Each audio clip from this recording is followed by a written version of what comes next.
Sou um profissional de museu diferente. Era professor, conselheiro e administrador das escolas de Chicago, quando abri o museu.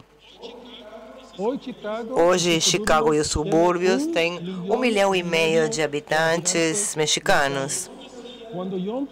Quando comecei, eu pensei que Chicago devia ter um lugar onde a beleza e a riqueza da cultura mexicana deviam coexistir para a comunidade americana, mas também para todos os habitantes de Chicago. Desde o início, os visitantes são metade mexicanos, metade pessoas que não são mexicanas. A nossa filosofia é uma cultura sem fronteiras. E é por isso que nós ensinamos arte dos dois lados da fronteira. Mostramos essa arte. O museu está numa comunidade de operários americanos muito perto do centro de Chicago. Quando eu comecei o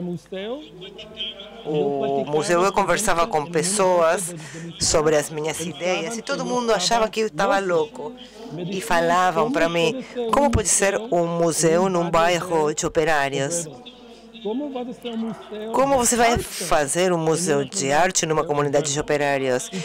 E como você vai criar um museu que vai ser gratuito? Não é possível, falavam para mim. Eu aprendi muito rapidamente. Eu adoro a arte e adoro a cultura. Mas o mundo da arte e dos museus é muito elitista e muitas pessoas não querem atender todas as pessoas. Normalmente querem servir poucas pessoas, atender poucas pessoas, e isso não mudou muito. E agora vamos falar sobre uma história que aconteceu comigo numa conferência que está apoiando esse evento e hoje sou um membro da diretoria. Algumas pessoas estavam na conferência, eles queriam interferir, mas não ousavam falar, eles queriam interferir. E no final, um disse para mim, um deles de um modo muito feio, você não se comporta como um museu normal, entre aspas. Existem agendas com seu museu? Perguntaram. E eu disse não, obrigado. Eu sei que eles queriam me atacar, mas eu quero agradecer, no entanto, porque eu não quero ser como vocês ou muitos outros museus. Eu quero mudar o conceito, porque um museu pode ser mais do que um lugar com coleções e exposições boas. Deve ficar muito claro. Muitas pessoas que trabalham em museus acham que os museus não têm agendas. Isso, para mim, é mentira. Todos os museus têm uma agenda. Nós temos uma agenda, e é verdade. Por exemplo, havia muitos museus nos Estados Unidos, eles ensinam arte da Europa e de artistas gregos, por exemplo, europeus. Isso não é uma agenda? Claro que é uma agenda. E outros exemplos.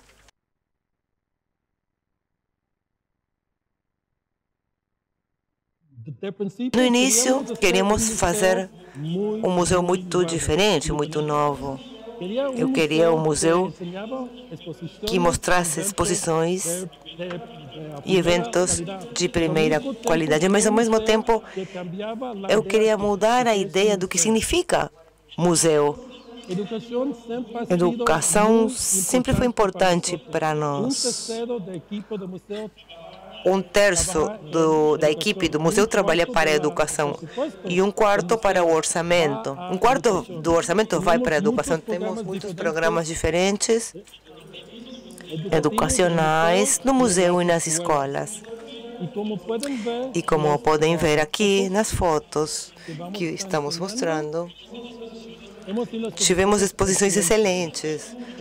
Também fazemos muitos eventos de arte viva, dança, música, literatura, teatro.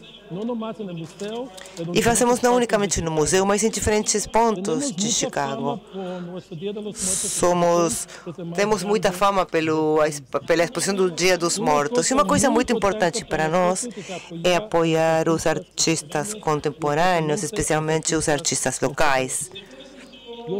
Eu sempre fico surpreso, porque a maioria dos museus não ensinam, não mostram os artistas locais, ou não tem um lugar permanente para os artistas locais. Isso é um grande erro. Eu sempre digo para os artistas que eles deveriam protestar e reclamar por esse procedimento. Eles pagam impostos e muitos museus recebem impostos, recebem dinheiro desses impostos. Então, é uma obrigação do museu mostrar esses artistas locais. É um outro exemplo do elitismo que existe no mundo da arte e no mundo dos museus. A arte popular é para nós muito importante. E tivemos muitas exposições de arte popular, convidamos muitos artistas, como meu amigo Carlo Magno, que vai falar daqui a pouco. O museu tem um programa permanente num outro prédio. Há um setor americano aqui para jovens. Temos uma comunidade mexicana de jovens, temos música, pintura, atividades diferentes. E muitos desses jovens, depois do programa, encontraram trabalho no mundo da arte. Somos o único programa artístico que recebeu 2 prêmios da Casa Blanca. A cada ano fazemos um festival do Dia das Crianças. E esse festival é de arte, mas também fazemos exames médicos, diabetes, dentista, gratuitos. Não conheço pessoas no país, por exemplo, que trabalhem com tantas pessoas para intercâmbios, etc. Temos pessoas de todo o mundo. E isso é muito importante. Aqui temos exemplos de programas que fizemos. Por exemplo, programas com comunidade gay. A comunidade americana é muito conservadora. Tem muitas coisas e nós devemos lutar. Devemos lutar pelos humanos de todos os grupos.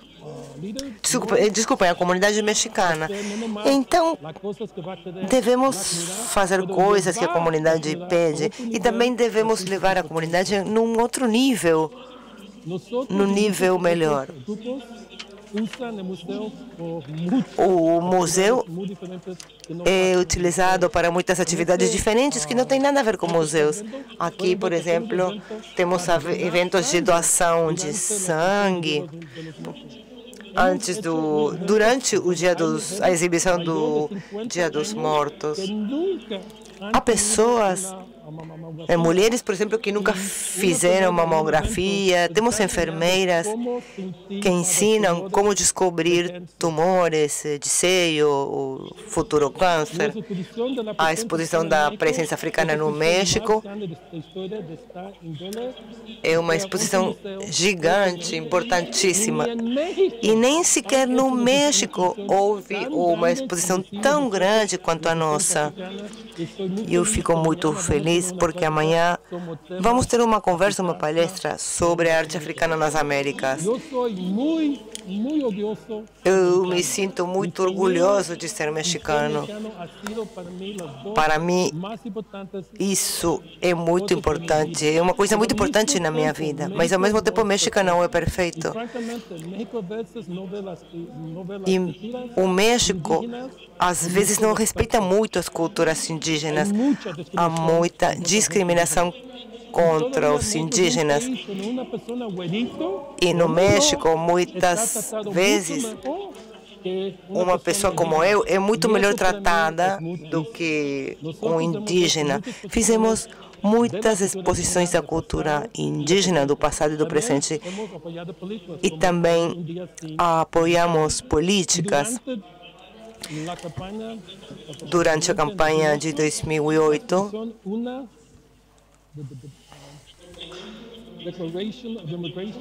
a exposição Declaration of Immigration, convidamos muitas pessoas que pudessem apoiar com dinheiro, pessoas necessitadas. E trabalhamos muito no assunto da imigração. Temos a filosofia de que queremos ter parte da comunidade e não a comunidade à parte.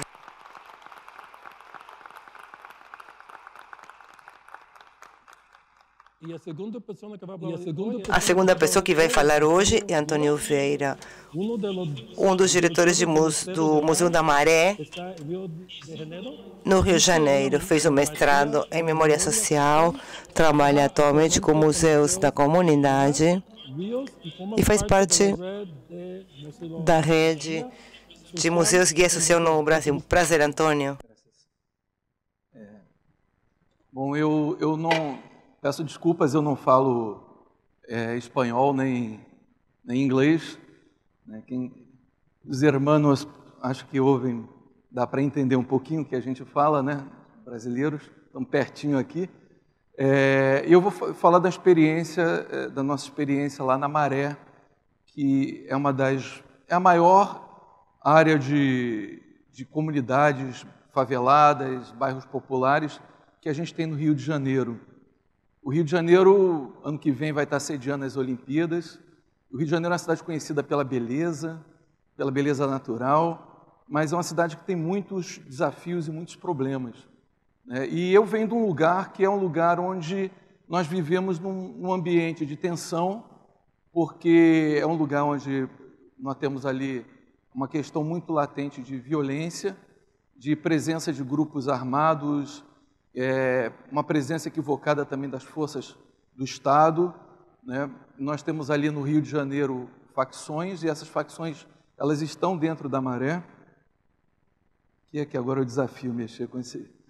A Maré, então, é um bairro, né, que tem 140 mil habitantes atualmente, 16 comunidades. Comunidades, dizemos, são cada uma das favelas e conjuntos que foram sendo formados desde a época de 1940, né, e continua em crescimento até hoje. São 32 mil domicílios, quer dizer, na verdade a gente vive dentro de uma grande cidade. Né? Esse é um mapinha da Maré, não dá para a gente entender muito. Do lado direito a gente tem a Baía de Guanabara, uma parte da Baía de Guanabara, porque a Maré tem essa característica, ela foi construída sobre o mar, em sua grande parte. Casas construídas sobre palafitas. Né? E aí cada um desses recortes é uma das comunidades. Não dá para a gente delimitar, mas a gente tem uma questão também que são as fronteiras invisíveis. Cada uma dessas áreas é dominada por grupos do narcotráfico. Lá no Rio de Janeiro a gente tem hoje 3 grandes comandos, um é a ADA, Amigo dos Amigos, um é o Terceiro Comando e o outro Comando Vermelho. E são grupos que se enfrentam, eles têm uma presença ostensiva, né, na comunidade, e eles vivem se enfrentando em guerras territoriais. Eles dominam também parte do território, e hoje a situação é de que muitas vezes um jovem que mora numa comunidade não pode passar dessas fronteiras, que é considerado inimigo. Dentro dessa realidade, que era uma realidade de extrema pobreza, onde eu também fui criado, né, eu sou originário ali da Maré, minha família hoje é uma família de imigrantes que vieram do Nordeste do Brasil no pós-guerra. Meu avô trabalhou em grandes obras da cidade, e nós nos instalamos numa das comunidades ali da Maré, foi onde eu cresci. E, na verdade, a gente encontrou a Maré dessa forma. Eram casas construídas sobre o mar, e a história de resistência, de organização desses moradores para permanecerem nesse local, ela é uma história de muito valor para nós moradores, mas estava sendo esquecida. Principalmente porque o governo fez alguns projetos de ocupação, o maior deles o Projeto Rio, que era um grande projeto de aterrar toda essa área. Para vocês terem uma ideia, nós estamos do outro lado, no maior centro tecnológico do Rio de Janeiro, que é a Universidade Federal, E mais lá no cantinho da foto, lá em cima, é o aeroporto internacional. Hoje, quem chega no Rio de Janeiro, vem pela linha vermelha, a maré não é mais assim, essa imagem é de 1978, e passa numa área de tapumes, onde fica instalada a maré. Era um local da cidade para não ser visto. Né? À beira da linha amarela, colocaram os tapumes e disseram que era para os moradores não serem incomodados pelo barulho da via expressa. Né? Mas, na verdade, era uma forma também de invisibilizar esse espaço da cidade. Né? Agora estão tirando os tapumes porque estão fazendo escolas nessa beirada da avenida, para mostrar que agora tem escola e não é mais aquela comunidade feia que vai ficar escondida por trás dessas escolas. Então, essa foto de 78 mostra como é que foi essa comunidade. A resistência dos moradores ela foi tal que eles tiveram que estabelecer estratégias. Por exemplo, se construía sobre o mar, casas em palafitas. No dia seguinte chegava o governo, a prefeitura, amarrava os pés dessas casas e com um caminhão, um trator, puxava essas casas e derrubava. Os moradores começaram a fazer estratégias, então, de permanecer. Construíam da noite para o dia em mutirão, colocavam as mulheres, as crianças dentro de casa. Quando o governo vinha para derrubar, não tinha para onde levar essas famílias, e aí permanecia, deixavam que ficasse ali aquele barraco. Outra coisa que era proibida é substituir a casa de madeira por alvenaria, tijolo. Né? E os moradores começaram a construir, aterrar os seus terrenos e construir os tijolos por dentro dos barracos de madeira. Quando a casa estava pronta, eles descascavam a casa e aí o governo já não podia retirar, fazer a remoção. Então foi um processo de muita luta pela permanência, pela construção, porque hoje é um bairro que tem toda a estrutura de esgoto, de casas bem construídas, transporte, mas que ao longo de 60 anos foi resultado da luta desses moradores. Então essas são algumas casas, como é que era a Maré na década de 1960. Né? As ruas eram madeira, por onde se caminhava. Né? E é hoje mais ou menos como é que está esse espaço da cidade. Né? Um espaço bem grande, bem populoso. Bom, o museu surge, então, dentro de uma perspectiva da gente, como é que nós vamos trabalhar essa realidade onde a gente está, uma realidade de violência, uma realidade de negação, onde o jovem que mora nessa comunidade, ele não quer ter uma relação de pertencimento, ele quer estudar, trabalhar e sair dali e tirar sua mãe, ter um bom emprego. Ele sonha em se mudar desse lugar. Né? Então, como é que a gente pode trabalhar essa mudança? Porque era uma coisa que também nós vivemos. Eu vivenciei a vergonha de morar numa favela. Né? Eu fui um dos poucos jovens que na década de 80 chegou à universidade e eu, então, tinha que esconder essa minha condição de morador de favela, para ter amigos dentro da universidade, para ter emprego. Né? Perguntavam onde eu morava, eu dizia, eu moro em Bom Sucesso, que é um bairro urbanizado próximo à Maré. Mas nunca dizia que morava na favela. Né? Então, era essa a condição. E dentro dessa realidade de fronteiras invisíveis, de muitos desafios com a questão da violência, surgiu uma possibilidade da gente trabalhar com a memória. Porque trabalhar com a memória para nós era desconstruir um discurso de que aquele local da cidade era o local onde se produzia a violência da cidade, onde estavam os grupos armados, onde se comercializava a droga, né? Onde não tinha nada para lembrar, só para esquecer, só para negar.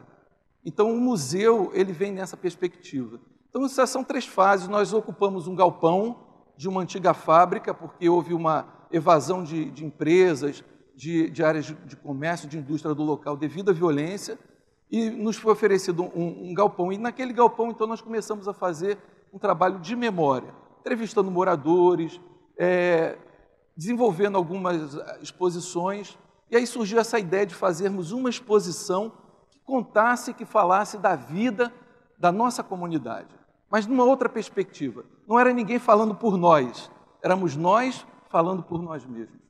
E aí o centro da exposição, depois de várias reuniões, convocamos a comunidade para pensar como é que a gente queria se ver na ideia de um museu. Porque o museu ele carrega em si muitos preconceitos também. O preconceito do edifício, que não te convida a entrar, que te afasta. É do objeto que você não pode tocar. E é onde você, muitas vezes, ou na maioria das vezes, não se percebe representado. Ou quando você é representado, você é mal representado. Então, nós fizemos um exercício com a comunidade de construção da ideia do museu. Falaram que eu tenho 2 minutos, então tem que passar. Então, essa é a casa. Na verdade, é um objeto central do museu, que hoje tem uma exposição, são 12 tempos, E a casa é uma palafita que não existe mais na Maré, mas que foi a forma de morar que durante muitos anos a população utilizou para permanecer e para construir o espaço. Então, a casa... Um minuto. Nem comecei. Então, esse é o espaço do museu, vou passar muito rápido, 1 minuto. Esse é o dia da inauguração do museu, porque nós surgimos como museu, como ponto de cultura. Não vai dar para eu falar, porque é um programa do governo, mas nós nos apropriamos dessa política cultural e ali, então, decidimos, juntos com uma parcela da comunidade, desenvolver essa prática do museu como um instrumento de transformação da realidade e enfrentamento dos problemas que a gente tinha. Seu ministro Gilberto Gil, na época da inauguração, 2006, no que vem a gente completa 10 anos de museu, esse é o dia da inauguração, e aqui são algumas ações que o museu desenvolve. É interessante dizer que aquela senhora com aquele rádio, ela está junto com o do rádio que ela doou. O museu é feito de objetos do dia a dia, não tem nada de exótico, de um grande valor do objeto, mas o valor é um valor simbólico, é um valor sentimental, é um valor afetivo. E aqui são ações que o museu vai desenvolvendo, não vai dar para falar. A entrevista com os moradores antigos dentro da casa. Queria falar um pouquinho sobre a esposa. Acho que... estou apertando o errado. São algumas oficinas que a gente desenvolve, por exemplo, fazer pipa. Hoje as crianças não brincam mais, não sabem fazer pipa, então é uma oficina que a gente desenvolve. Rodar peão, né? Enfim, discutir os seus problemas. Aqui são exposições que a gente faz nas praças, né, com imagens da Maré como ela era antigamente, não para reforçar o passado de miséria e de sofrimento, mas para dar uma outra perspectiva de que aquele espaço se transformou através da ação dos seus moradores. Então, se a casa é o centro da exposição, são objetos que são doados pelos próprios moradores, que são trazidos. Então, um museu que é construído, que está sempre em construção, assim como a favela está sempre em construção. Eu vi aqui em Buenos Aires as favelas também, passei, e vi que elas estão igualzinhas lá no Brasil, com a sua laje apontada para cima, os ferros, porque elas estão crescendo. É isso, é um processo. O museu é um processo onde as pessoas têm que estar também se sentindo construindo esse processo. Então, são objetos do dia a dia, né? Não vai dar para a gente passar. Esse aqui é o tempo da migração. É legal porque a Maré foi construída por migrantes, então os migrantes vão... Terminou? Terminou. Bom, posso passar as fotos, então, só para não prejudicar. Esse é o tempo da resistência, né? Depois, se der, a gente volta a falar. A questão da fé, o museu trabalha com tempos temáticos. Aqui a gente valoriza muito a questão da cultura de fé, não de religião. E ali as religiões afro-brasileiras, que dentro da favela estão sofrendo perseguição. Os narcotraficantes estão se tornando evangélicos e estão substituindo as imagens dos orixás, dos santos, por bíblias. E aí perseguem, proíbem essas manifestações. Então, a forma da gente responder a isso, né? Sim. Eu só queria falar sobre aquela instalação. Esse é o Tempo do Medo, que fala da violência, né? Depois vocês perguntam para mim que eu vou falando. Mas aquela instalação que foi construída pelos jovens da comunidade. Fizemos uma oficina, eles falaram sobre o problema, a questão da violência, aprenderam então a fazer, com um artista da comunidade, moldes, e eles buscaram nas suas casas marcas dos tiros, dos confrontos da comunidade, e fizeram aqueles tijolos multicoloridos com essas marcas de violência nas casas. Do outro lado, tem um painel com a marca de violência nos corpos, né, que a gente está agora recolhendo as radiografias de corpos que foram acertados por projéteis, e que estão ali as radiografias. Então, são formas de a gente representar essa nossa realidade, tá? Eu depois falo mais, porque 10 minutos fica impossível falar dessa construção. Passando algumas imagens. Tá? Obrigado, gente. Obrigado. Museus transformam vidas. Mudou a minha vida também. Muchas gracias. O siguiente vai ser Nicolás Destini. Bahía Blanca, Argentina, 1974. Fiz estudos em Ciências da Comunicação na Universidade de Buenos Aires. Em 97 começou a colaborar com o Museu do Puerto de Ingeniero White na realização de vídeos e em 2004 ha trabalhado em Fredo White, Museu Taller, uma instituição da qual é diretor e recebeu bolsas de fundações em todo o mundo. Ele é argentino e daqui. Bem-vindo. Argentina.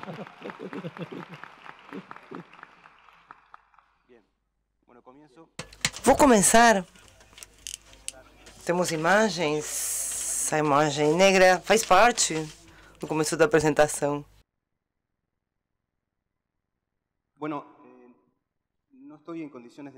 Não vou garantir que Ferro White... Vamos esperar um minuto para as imagens.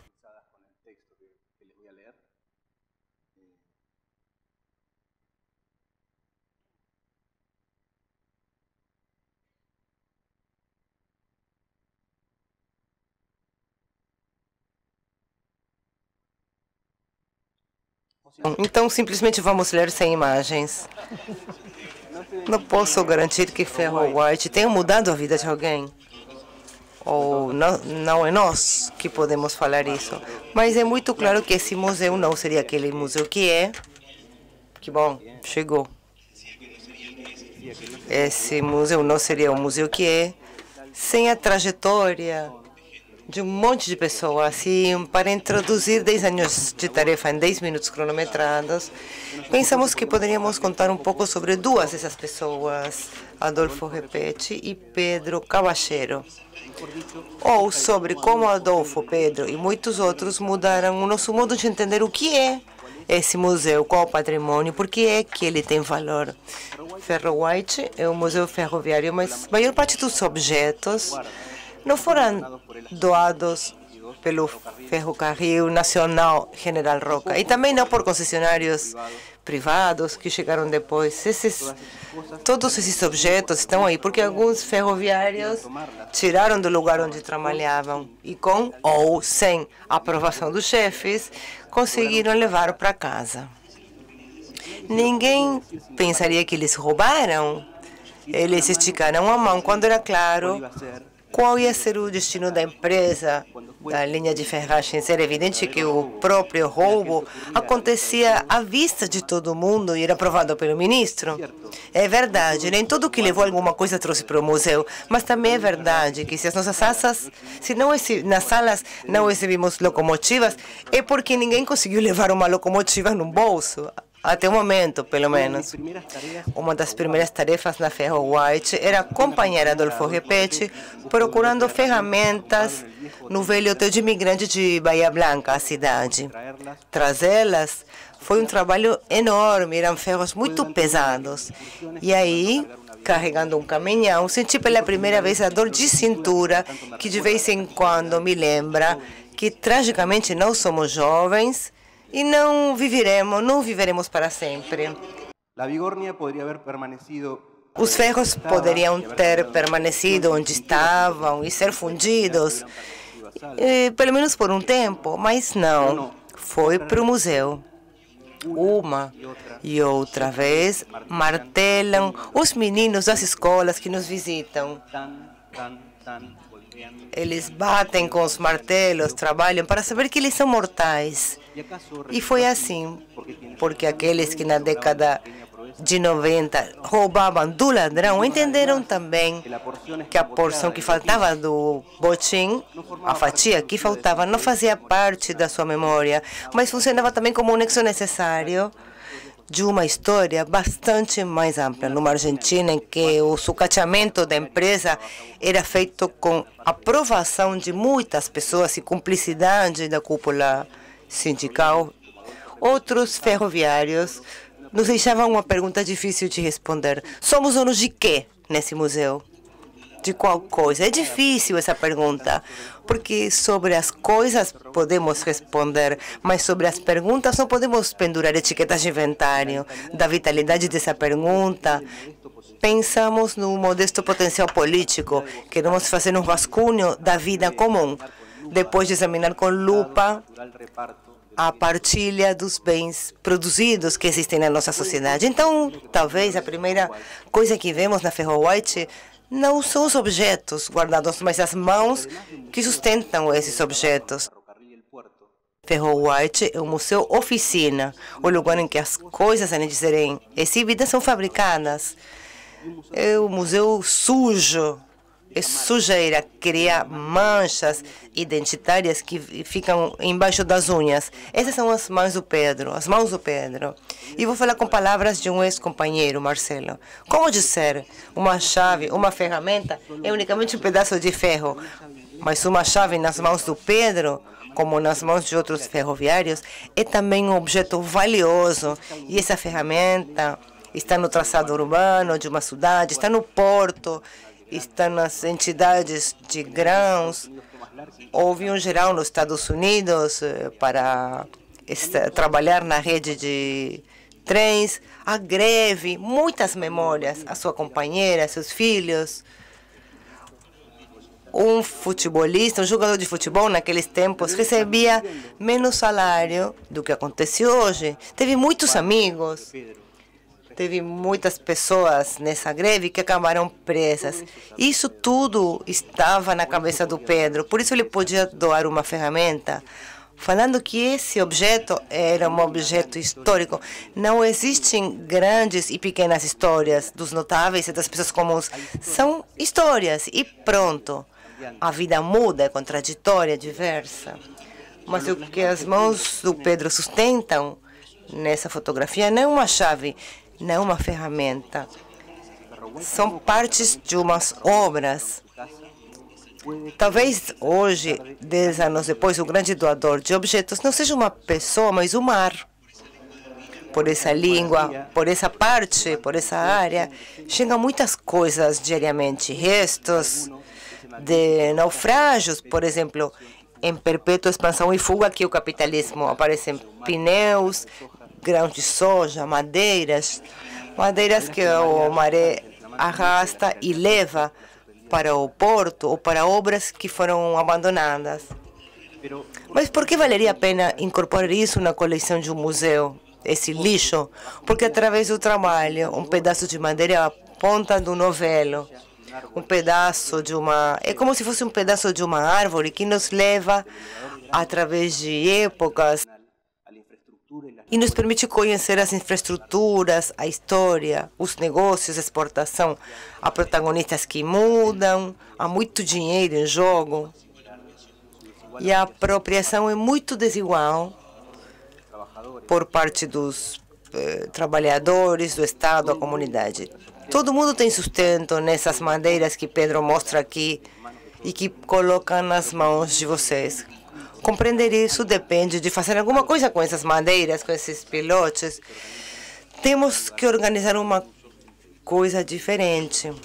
E por isso, com essas madeiras, fabricamos caixas para ferramentas, bancos de praças, mesas para bar, peças de jogos que ensinam a entender o movimento dos portos, junto das crianças que nos visitam, e também esse banco aqui. Construir no museu oficina significa se apropriar das coisas, fazer com que as coisas sejam públicas, praticar o cuidado, trabalhar com a escassez e mostrar uma imagem de conjunto. Devemos poder pensar em alternativas para uma ordem que tem muito a ver com o câmbio. É uma missão impossível, mas que achamos que vale a pena tentar. Há 10 anos da inauguração, Ferro White não teria sido o que é sem caras como Adolfo, Pedro, pessoas que já não estão aqui conosco. Isso nos enfrenta a ideia do que o principal patrimônio do museu não são os objetos, nem a arquitetura, nem a questão curatorial. No museu oficina, você pensa sempre que só é possível conservar aquilo que se transforma. E o banco é um ponto de apoio provisório para nos desfazer daquilo que estamos pensando, para tomar distância das coisas que nos preocupam, pensar. O banco também é oportunidade portátil de respirar, de sentar, para incubar alguma ideia. E o degrau para ficar parados e pegar o grande pulo.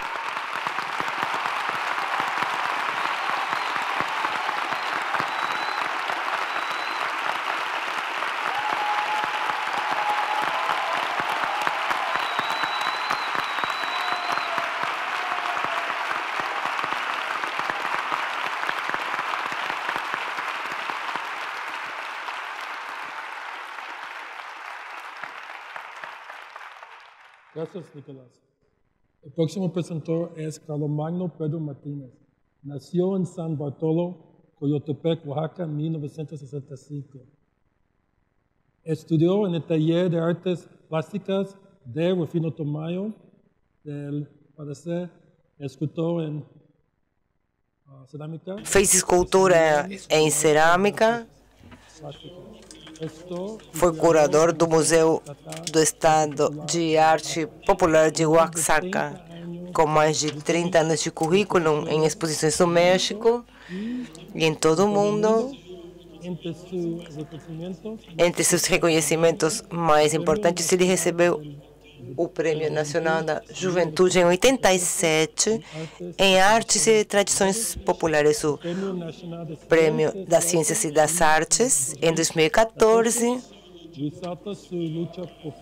e luta pela conservação da arte popular. E para encerrar, é um grande homem, é uma grande pessoa, e é uma pessoa fantástica, e um amigo muito bom. Carlomagno. Senhoras e senhores, eu tenho orgulho de pertencer à nação zapoteca dos vales centrais de Oaxaca. Como nos autodenominamos na nossa língua mãe, eu sou o Wenbech, que quer dizer gente pensante ou gente que vem dos jaguares. Eu venho de uma comunidade indígena de Oaxaca e eu quero contar a história que está de acordo com o museu imaginário, de como o museu reimaginado muda a vida. Eu quero falar sobre um museu reimaginado 2 vezes e eu vou colocar aqui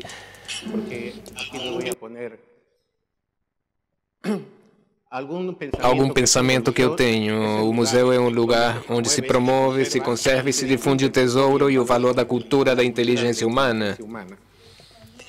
Nessa linha do tempo, eu quero mostrar como exemplo como foi evoluindo o museu quando vamos reimaginando ele. Em 1905, há um homem que se chama Manuel Guzmán, que é um bem-sucedido açougueiro que volta para sua cidade e não encontra a forma de dar um pouco de cultura para o seu povo e decide doar o prédio onde morava e entrega às autoridades municipais, que estava colado com o Palácio de Governo. E aí fala para as autoridades municipais indígenas: esse lugar que seja um centro de cultura para as crianças, para que no futuro as pessoas da cidade tenham alguma coisa para se sentir orgulhosos.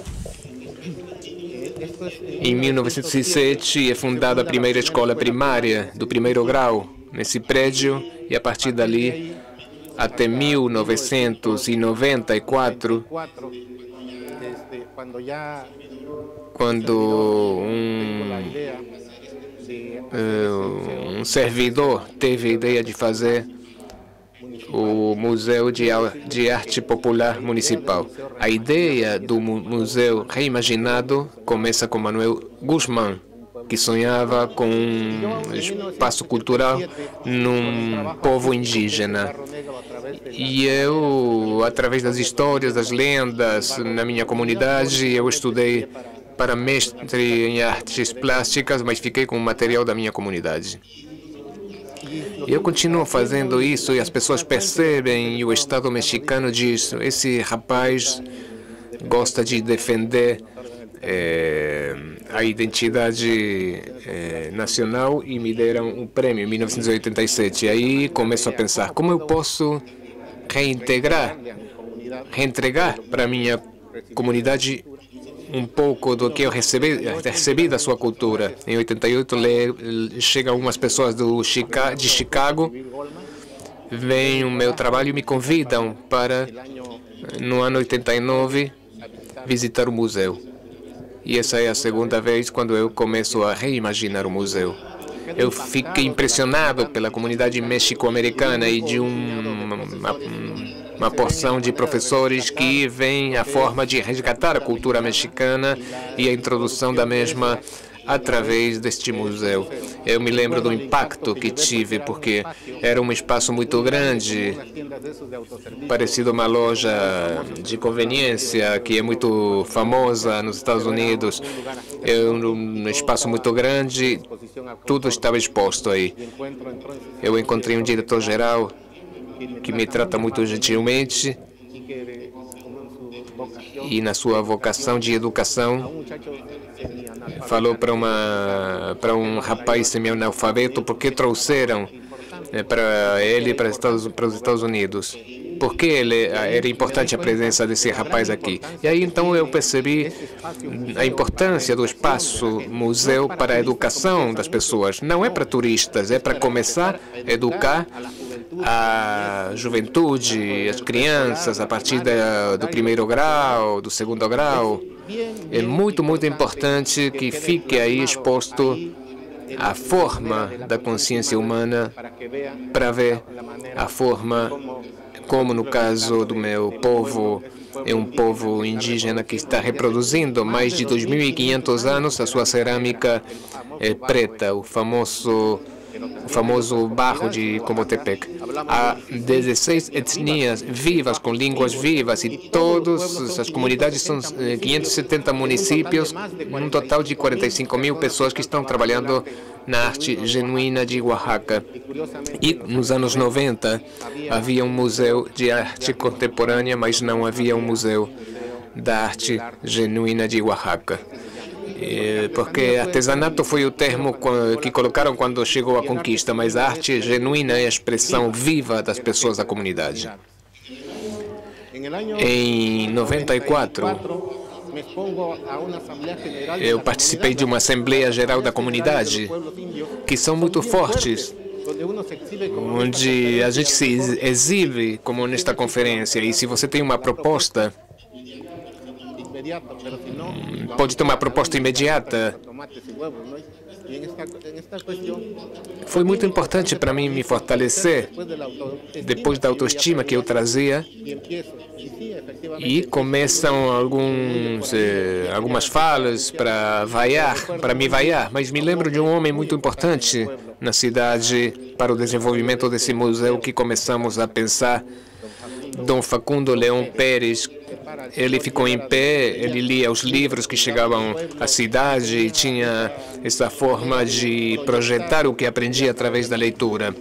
Ele falou, momento, ele tirou o chapéu e falou, não vaiam o rapaz, ele tem boas ideias. A questão da cultura, eu li que a cultura nunca faz dano para um povo. Muito pelo contrário, é um dom dos povos que têm intelecto. Propor os artistas, deixem trabalhar os artistas. E aí se gestou uma salva de palmas. E foi assim que começou o Museu de Arte Popular. No ano 2000, o Museu Comunitário é uma conceição que tem no México, onde o Instituto Nacional de Antropologia e História tem uma forma de coletar as peças pré-hispânicas, objetos históricos. Mas dessa forma, em Coyotepec, os municípios são livres.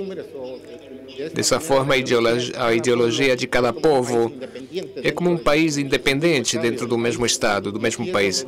E aqui dizem, não, é o povo que vai gestionar isso e ele vai decidir quem vai dirigir. Finalmente, as autoridades municipais, depois de estar 4 anos funcionando como museu municipal, fomos ver o governador do estado e aí propomos a ideia, porque nós não somos muito de escrever por questões da cultura, somos muito mais da oralidade, a projetar as ideias através da palavra. Quando falamos com o governador, disse, senhores, eu entendo perfeitamente o que vocês estão falando. Me deem um pouco de tempo e eu vou começar a pensar nesse museu, porque já era obsoleto o que tínhamos. Era uma construção muito antiga que funcionou durante mais de 30 anos como uma escola e já era obsoleta pelos tremores da terra e tudo isso. Finalmente é aberto o Museu Estatal de Arte Popular de Oaxaca em 2004. para a felicidade dos povos originários. O povo é o que acolhe o Museu Popular de Arte. Isso mudou a minha vida, de passar a ser um artista plástico para me transformar em promotor e gestor desse espaço cultural. Então eu me sinto, às vezes, como o Atlas carregando um museu, não um mundo, porque é difícil manter um espaço cultural numa entidade, como falou o Carlos, de repente com que devemos lutar as autoridades contra a ignorância e a discriminação. E agora eu percebi um museu de arte contemporâneo no estado de Oaxaca dão quase 3 milhões de pesos aos museus de arte populares. De índios se dá 440 mil pesos, mas eu não perco a confiança e o entusiasmo, porque nós, nos povos, como disse o Pancho Villa, promotor da Revolução Mexicana, eu não sou de palavras rebuscadas, apenas tenho um bom coração. Falei para o meu pessoal e formei um batalhão. Eu também falei para o pessoal e formamos um museu. Começamos a trabalhar na escola antiga, fazer as exposições com os companheiros artesãos.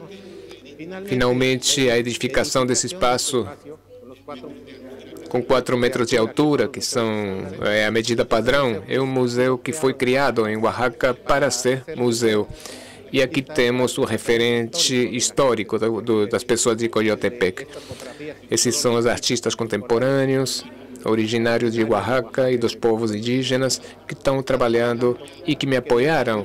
Eu quero agradecer também às fundações como FOFA, Amigos da Arte Folclórica de Oaxaca, Fundação Nova York, que estão nos ajudando a promover isso, e ao museu, eu falo Museu Mexicano de Belas Artes, onde o presidente, o senhor Carlos Tortolero, nos dá fundos. É muito difícil sobreviver nesta questão da austeridade, porque lutamos contra isso especificamente.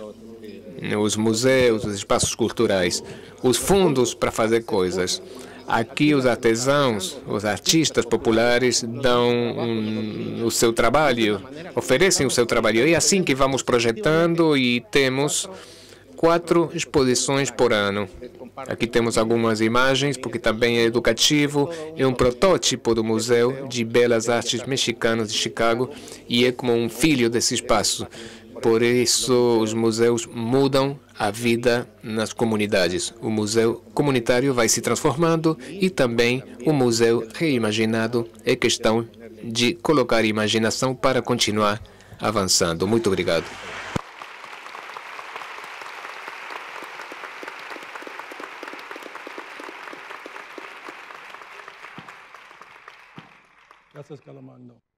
Muito bem. Último painel, David Anderson, que nasceu em Belfast, Irlanda do Norte. Midlands and studied Irish history at Edinburgh University in Scotland. Temos então um trabalho da Irlanda, Edimburgo, que trabalhou como mestre e iniciou sua carreira de museus na Inglaterra, na área de educação, antes de passar a trabalhar para o Museu de Londres e fazer o mestrado. Em 2010, That's right. The National Museum of Wales. Ele decidiu trabalhar nesse museu em Gales e a partir desse momento trabalhou no desenvolvimento da abertura do museu, que será o Museu Nacional de História de Gales, em coprodução com o Centro de Oportunidades em Gales também. Para conhecer mais sobre a história do Reino Unido, o neoliberalismo, etc. Há muitos níveis, há um grande nível de pobreza no Reino Unido. E também trabalhar sobre a pobreza na Europa em geral. Estão trabalhando para um projeto para avaliar as consequências da pobreza. Então, passamos a palavra para o David. Em primeiro lugar, eu quero dizer que sinto que é uma grande honra estar para mim nesse palco com vocês todos. E agradeço a possibilidade de falar nessa conferência, porque eu acho que vai ser uma das conferências mais importantes da década. E será um ponto de partida importantíssimo para repensar o propósito e a recuperação dos museus. Eu quero começar Museums Change Lives project, really, which has been controversial in the United Kingdom. O programa da Associação de Museus, tudo tem a ver com a honestidade. Há forças conservadoras muito importantes, pelo menos no Reino Unido e também em outros países, que têm como desculpa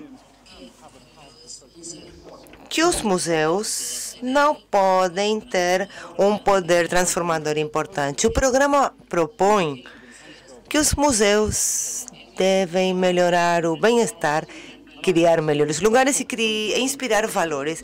E parte da minha inspiração tem a ver com William Morris, que foi famoso por design de papel para as paredes, mas ele foi um defensor da justiça social muito importante na Grã-Bretanha. E eu acho que devemos reconhecer a grande contribuição que ele fez para o desenvolvimento social, além da arte e do design. Uma coisa fundamental da ideia dele era o conceito de educar, o desejo para estimular as pessoas, para que elas acreditassem e soubessem que podem melhorar a qualidade de vida, o papel crítico da cultura, da criatividade, da prática cultural.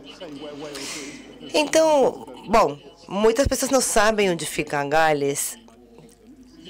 É a nação mais ocidental do Reino Unido.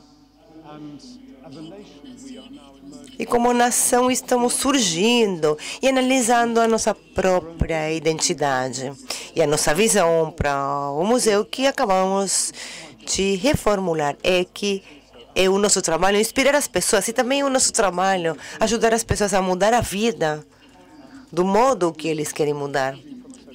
Estamos mudando, passando de ser um museu de história social para nos tornar um museu de história nacional. E isso acarreta uma grande responsabilidade, porque não devemos promover o conforto, digamos, não podemos ignorar o nosso passado, a parte escura do nosso passado, mas também nem sempre devemos culpar a Inglaterra por tudo aquilo que não funciona. Somos adultos. O museu tem um papel crítico para desenvolver a aceitação da responsabilidade, o pensamento crítico e o compromisso para mudar as coisas para um futuro melhor, como parte da responsabilidade de nossa instituição. Isso então muda o modo em que trabalhamos. Não é um lugar para as pessoas, como sempre foi dito. Pode ser certo, pode ser verdade ou não. Não queremos ser um lugar unicamente, um lugar em que as pessoas possam ser ativas. Queremos um lugar onde as pessoas participem. E não vou ter muito tempo para contar com detalhes como trabalhamos, porque continuamos sendo um museu tradicional, por enquanto, mas temos esse conceito de democracia cultural. A democracia cultural é fundamental e deve ser explorada, e temos que mudar para conseguir adotar esse conceito. Talvez as pessoas sejam naturalmente criativas, então o nosso trabalho talvez é unicamente que elas possam expressar essa criatividade. O nosso trabalho é estimular essa possibilidade. E uma questão essencial é trabalhar com outras entidades. O nosso museu tem parcerias de consultoria com 200 entidades do país nesse processo de redesenvolvimento do museu. E aqui temos simplesmente alguma escolha, um apanhado de alguma dessas entidades. E temos, por exemplo, entidades de caridade que apoiam consumidores de drogas. Temos também outras que ajudam o sem-teto. E algumas dessas entidades não são muito populares. São, por exemplo, ajuda para dependentes, para pessoas sem teto. Mas eles são os nossos parceiros. Fazemos um trabalho realmente eficiente. Eu quero mencionar um projeto muito brevemente, o Refugee House Project, de St. Fagas, pessoas que pedem asilo, refugiados que chegam no país. No Reino Unido, eles acabam sendo, e em Gales também acabam sendo marginalizados. E muitas entidades, muitos grupos queriam que mostrássemos os lugares típicos de uma casa, uma cozinha, uma copa-cozinha, um quarto, de pessoas de verdade, de casas de verdade. E esse foi um processo muito sensível. E os refugiados estavam muito interessados em participar. E foram eles que trabalharam como tradutores, como intérpretes na sala e orientavam o público. E havia pessoas que eram bastante hostis, mas houve um diálogo mesmo assim. E alguns refugiados foram muito valentes, eles ficaram muito expostos perante o público. Achamos que deu certo, que funcionou muito bem e achamos que pode criar um espaço realmente diferente. Mas a coprodução também tem seu lado complicado ou escuro. O museu também tem um lado escuro pela forma em que trabalhamos com o público. Trabalhar com os refugiados, as pessoas que procuram asilo. Nós queremos estar no sapato deles. E vocês, por exemplo, como membros do público, podem viajar através de diferentes estações de trem. É realmente muito interessante. Os membros do público participam online, pela internet. E as pessoas definiam quais pessoas deviam ser admitidas ou não. Isso nos lembra quantas vezes os cidadãos modificam os trabalhos dos governos. Então, nada em si é um bem puro. Eu quero encerrar com um vídeo. Essa é a história de um dos voluntários. Joanna and I were married December 28, 2005 in Newcastle, her hometown. Em 2005, houve um caso de uma pessoa em 2005. Em 2006, olhamos e pensamos, por que não compramos uma casa na Bulgária? Mas você enlouqueceu? O que é Bulgária? Por que Bulgária? E eu disse, bom, porque está aí no meio, porque está perto. Então decidimos fazer. Tudo bem, decidimos. Fomos, procuramos uma granja, um sítio, gostamos, compramos tudo, tínhamos que reformar tudo. Os pilotes, os parantes estavam bem, parecia difícil, mas esse casal estava muito decidido e depois de um tempo decidimos abrir a própria empresa, vendendo casas para os britânicos por uma comissão muito baixa. A maior parte das casas exigia muito trabalho. Depois de 4 anos, a minha mulher disse, por que você não coloca os títulos dessas casas no meu nome? E em lugar de assinar um, pode assinar o outro, contratos, papéis, etc. Então, tudo ficou para o nome dela, digamos. Construí a minha piscina e estava muito feliz.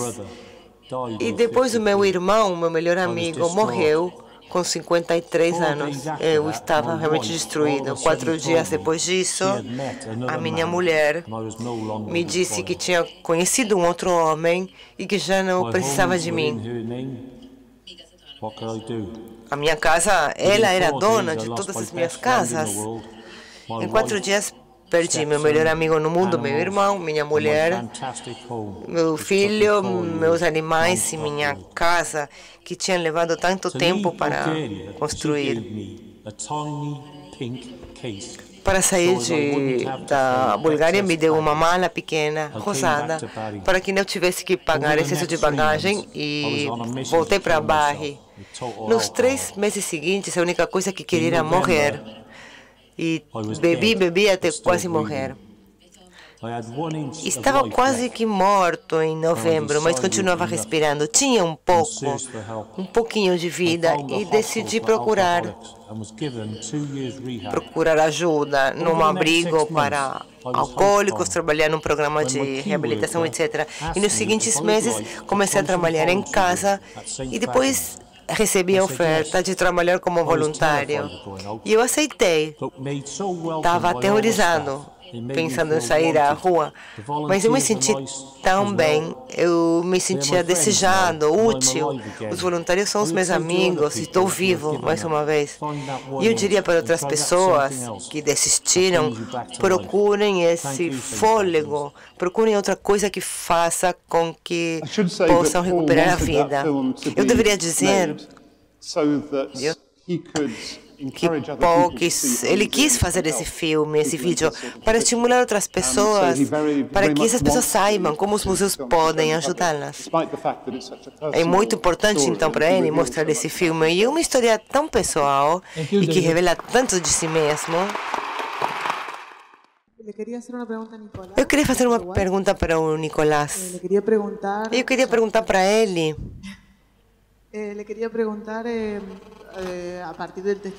A partir do depoimento dele, ele falou sobre o trabalho comunitário. Como vocês recrutam as outras pessoas que trabalham comunitariamente? São operários, ferroviários? Como continuam essas tarefas?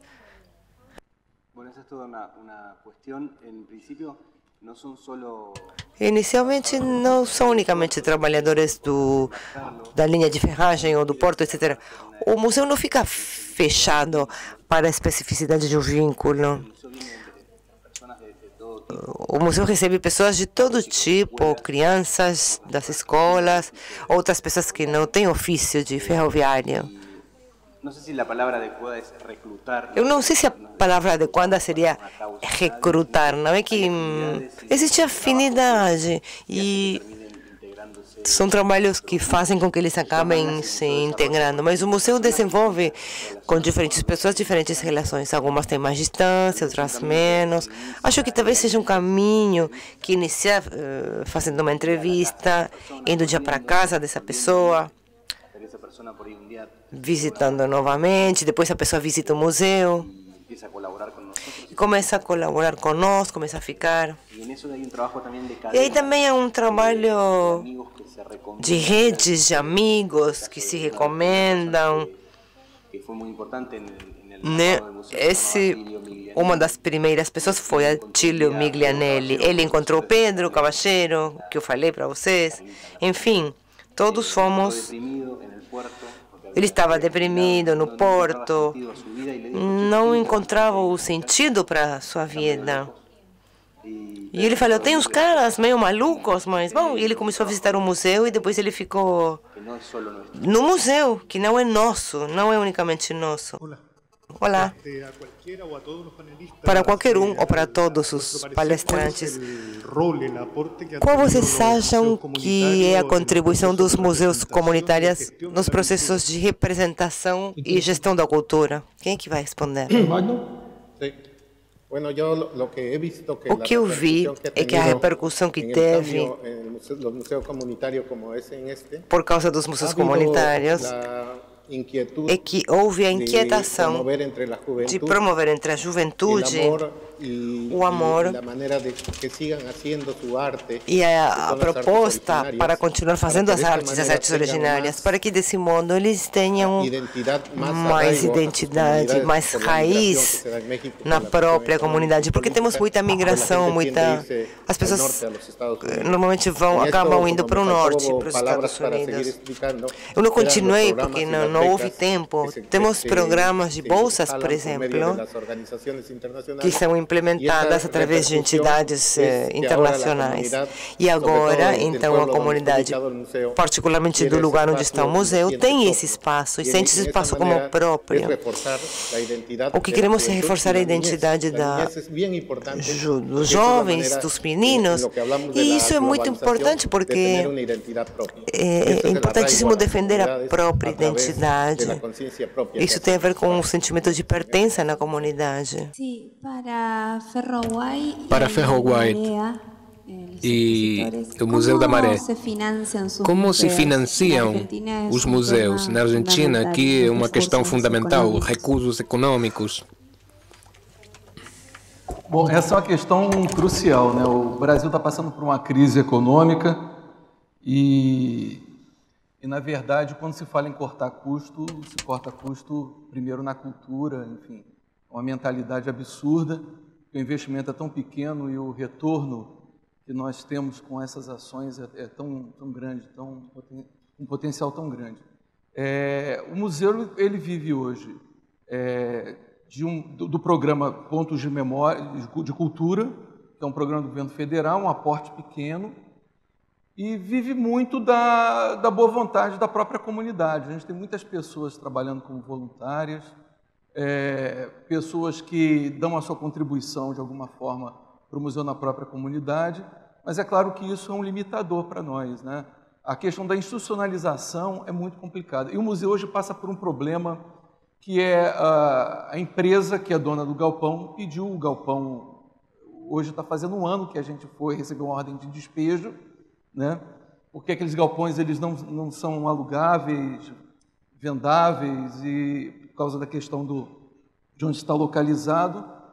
E a gente tem um ano, eles deram 3 meses para a gente sair, nós já estamos, conseguimos prorrogar com todo o movimento que foi feito pela comunidade local, pela comunidade de cultura do Rio, pela comunidade dos museus também, e a gente conseguiu uma prorrogação até março do ano que vem. Quer dizer, estamos trabalhando hoje, forçando também que os governos se posicionem, porque o museu ele não pode cobrar. A gente está num local onde as ações do museu elas são gratuitas para a comunidade, quer dizer, é uma outra lógica de museu, né? E a sustentabilidade desse museu tem que vir dessa comunidade e das ações de governo, porque os grandes projetos, os grandes museus, eles vivem com financiamento público, e não é pouco dinheiro. Por que os museus ditos comunitários, também é outro conceito que a gente tem que rediscutir, porque todo museu tem que ter uma ação comunitária no sentido de ser social, de estar inserido, não ser um objeto estranho no local onde ele se encontra, né? Por que esses museus têm que ser totalmente sustentáveis quando eles não podem sequer cobrar pelos serviços que eles oferecem? Eles são constituídos a partir da ação da própria comunidade, do seu sentido de pertencimento, do seu afeto e da perspectiva de futuro. Porque o museu ele não está falando do passado. Ele está falando do passado, mas ele está olhando para o futuro. E os desafios são muito grandes. Graças. Perdão. Nicolás? Muito brevemente, no caso da Ferro White, o Museu do Estado é o primeiro balcão, digamos, do Estado argentino, que são os municípios, nesse caso o município de Bahia Blanca, mas foi possível a constituição original graças a um concurso perante a Fundação Antorchas ou Tochas, mas a gestão cotidiana tem dinheiro que entra por contribuições, doações, alguns produtos, etc. Ou seja, estou fazendo propaganda, mas esse banco, por exemplo, a gente vende. Fazer um banquinho desse lá na Maré também. Bom, o financiamento é complexo, porque nós não recusamos nada, digamos, tentamos trabalhar com o Estado, com o setor privado, digamos, queremos trabalhar com esses museus na região de Engenheiro White, Museu do Porto, etc. Tem museus que cresceram a partir dos auspícios de algumas fundações, mas existe também uma economia paralela, que talvez sejam moedinhas, digamos, troco pequeno que entra o tempo todo. Aqui está a contadora geral olhando para mim, que não vai me deixar mentir. Muito obrigado. Um aplauso. Nicolás, Antônio, Carlomagno e David. Thank you. Muito obrigado.